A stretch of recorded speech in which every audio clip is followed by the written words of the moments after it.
Hello and Happy New Year's. I want to thank God that I was able to see another year. I'm here to still encourage those that have been in an abusive relationship, those that's maybe going through wanting to get out. I'm just here to send, give encouraging words today. I thank you so much for those who have been listening to my podcast, looking at my live stream. I'm not going to give up telling you and encouraging single women everywhere that you can make it. You are somebody, and there is an escape route. Um, I thank God that I chose to do this live stream. I chose to tell about my journey. I thank God that I chose to um, tell everything that I went through, the disappointments, the ups, the downs. And I thank God that I had that opportunity to be able to help somebody. And I believe I am helping somebody. And I believe that a young single woman is going to want to talk to me. I believe that I'm going to get emails from single women that's in abusive or have been in an abusive relationship to be able to tell their journey, to tell of their testimony, to give information or to give thoughts or just to say, I know I've been there and I want to thank you for telling me about what you went through. I'm here anytime you want to talk, send me an email. I will return your email. Just want to let you know that all things are possible if you just believe.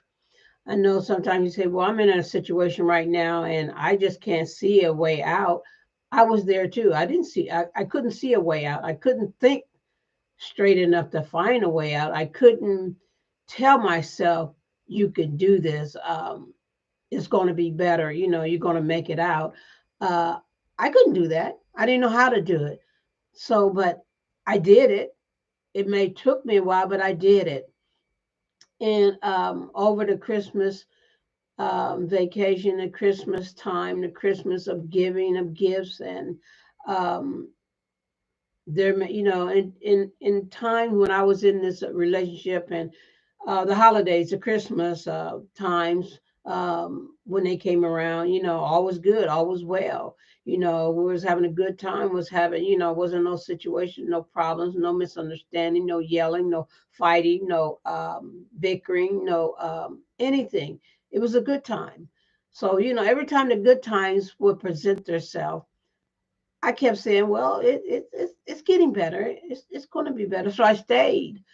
And there are going to be times where you're going to say, it's good. It's going to get better.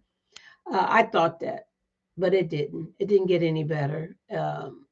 It got worse, but I was to the point in the relationship that I was too afraid to make a change, to a new start. I was just too afraid. I heard negative words. I spoke negative words to myself. And the more you speak negative words, the more you talk about yourself because you're hearing your abuser talking about you, saying negative things about you. So you start taking on that role, speaking negative words about yourself. I did that. And long as you do that, the longer you will stay in this situation. It doesn't get any better. And it's not easy to just say, okay, I'm gone, I'm leaving. I know that. It's not easy. And I'm not here to be judgmental and say, just get out. It's not that easy. Because you think about, well, it's not all bad all the time. Um, it's not abuse all the time. There's days where, it's good. There's days where, we're getting along so great and I'm feeling loved. I'm feeling important. I'm feeling that I belong. I'm feeling that, things are working out and, situations are changing and it's getting better. Um, been there, done that, know how, when, I know all of that. Um, and I understand. Please don't misunderstand when I'm saying, the things that I say. I just want to let you know about uh, me. what I did. It didn't happen overnight. It didn't happen in a couple of months. I stayed in this relationship because I didn't know any better. I didn't know that there was another life. I thought this was the life. I thought this is how it's supposed to be. No matter what he did, I still felt an obligation to stay, an obligation to try to work it out, an obligation to do whatever he wanted, an obligation to make sure he was happy. I didn't look at me. I didn't look at what I needed. I didn't even speak about, well, what about me? My goal was I wanted him to be happy.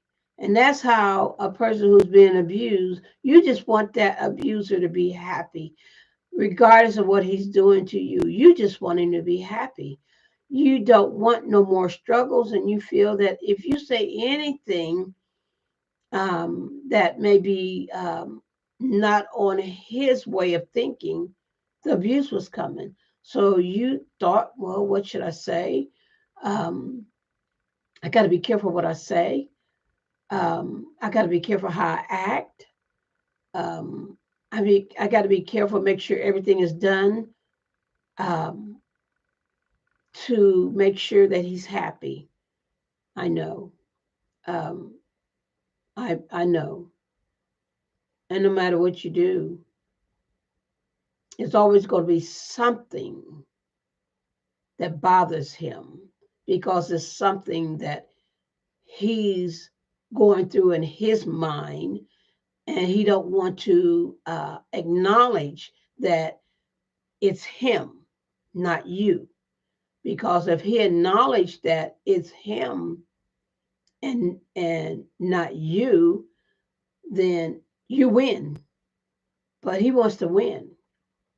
And for him to win, he's got to keep making you frustrated and then apologize for making you frustrated, making you upset, making you mad. So he's got to keep you in this relationship. He's got to balance out. I know it may sound ridiculous. Balance out the abuse in regards to the love, the sweet words, the lifting up. He's got to make a balance because if it's always abuse all the time, every single day, eventually you're going to strike out. And eventually somebody is going to get seriously hurt. And you're hoping it's not you. You have those thoughts where you just hating. I had those thoughts. I hated my kid's father. I hated what he was doing to me. I just wanted it to stop.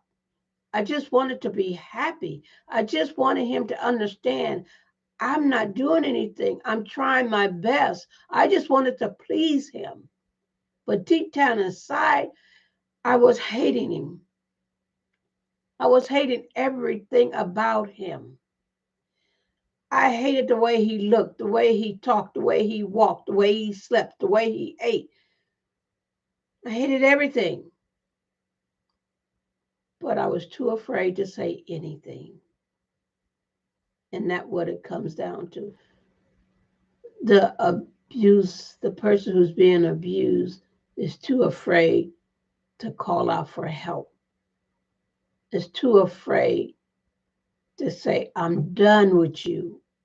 I'm leaving and not coming back because he knows you've been there before. You left. You came right back because I did. It was a revolving door. I left, but I always went back, even though I knew that, every time he apologized, I would go back. But even though I knew deep, deep in the back of my mind that I knew what was going to happen, it's just I didn't have any control. It's like he controlled everything about me. He controlled me coming back, staying there, going through the abuse again and again and again. And I just couldn't understand why. Why can't I get out? And I know this is your thoughts. If you're in this relationship, in an abusive relationship, you're not understanding why I keep going back. He keeps hurting me, but I keep going back. I had no control of me. I had no control of me at all. I just wanted him to be happy. And, whatever it took, I thought he would be happy. I thought when I left and went back, he would take me in his arms and say, thank you. He would always tell me I'm going to change. I apologize. I don't know what came over me. Why did I do that to you? He would always say that. And I bet not say, well, you knew why you did it because you just wanted to hurt me. I couldn't say that. I said, it's okay. I understand. And he would go through the day. We would go weeks and months without any abuse. He wouldn't just take advantage of me sexually. He would ask me, I would like to, he didn't say make love. I would like to have sex with you, if you don't mind. And, I thought that, okay. But then when Daisy had been drinking or was upset, he didn't say, I would like to have sex with you. He said, I'm going to have sex with you. And you're not going to stop me from doing whatever I want to do to you. You're not going to stop me. I'm going to do it.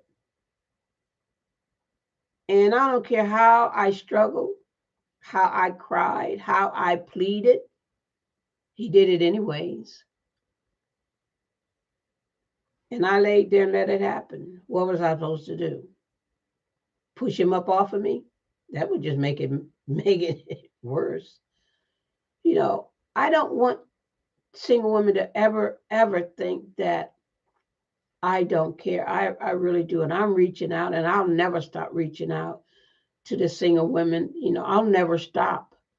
I will never give up. I would never say, well, I think I've done enough. You can never do enough. Because there's some young lady out there, single young lady, that may not be in a situation yet, but she may be just beginning to get into a situation, and she may not know what to do. And she may start telling herself off. And he apologized. The abuser will apologize every time. I'm so sorry. Oh, please forgive me.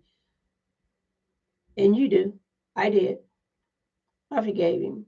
First time was a slap, a shove, cussing me out, calling me out of my name. And then come back, I apologize. I'm sorry. I shouldn't have said that. I accepted that apology and went on with my life. Went on with our life. I apologize. Went on staying in this relationship because the abuser knows exactly what to say, what to do to keep you in this relationship. You could try to get out and he'll accuse you of not loving him, not understanding him. He'll accuse you not being there, and he needs you. Oh, I need you so much. Please don't leave me. I am so sorry. I apologize. Please don't leave me. What can I do to make it better? I heard those words. I sure did. What can I say for you not to leave me? Please don't leave me. He would come and hug me and say, oh my God, I love you so much. Please don't leave me. Heard that. Stayed. It, like I said, it wasn't always every day, but I adapted to the abuse. I felt it was part of the relationship. So when it came, I accepted it. I cried. I hurt. I thought so much evilness. I hated myself. I just didn't want to live anymore. I wanted him out of my life. I wanted to run away. I wanted to learn how to stay gone. But here come those words. He knew when I was feeling that way. And here come the words. Excuse me. Here come them encouraging words, I thought. And I stayed. When I sit and I think about and I look back and I think about this relationship that I was in, and I sit here and I say, Lord, I thank you that I went through it. I thank you that it was a journey for me to get through because I am going to help another single young lady that's going through an abuse. I have been through an abuse and that just want someone to understand, just want to know that somebody else been through. I thank the Lord that I went through this because I know I am helping somebody, some young lady, and I refuse to give up.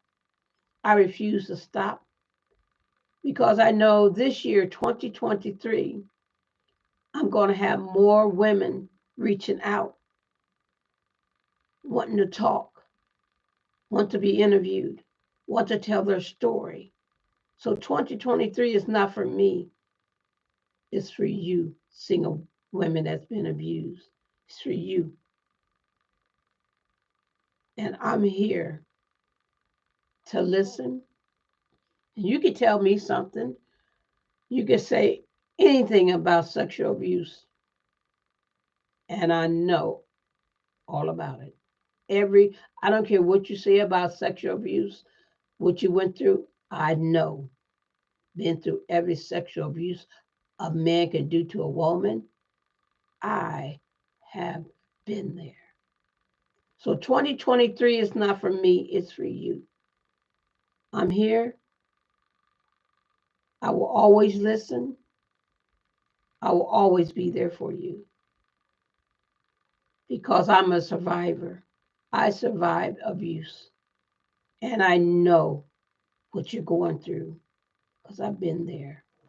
So don't ever think, I don't care. I do. And I'm not giving up. And remember, God loves you and so do I. And 2023 is your year to be free of the abusive relationship. And I'm going to help you. I'm going to show you. I'm going to tell you steps and what to do and how to do it. Be encouraged. This is your year to be free, to be a survivor, to tell someone of your story. This is your year. God bless you.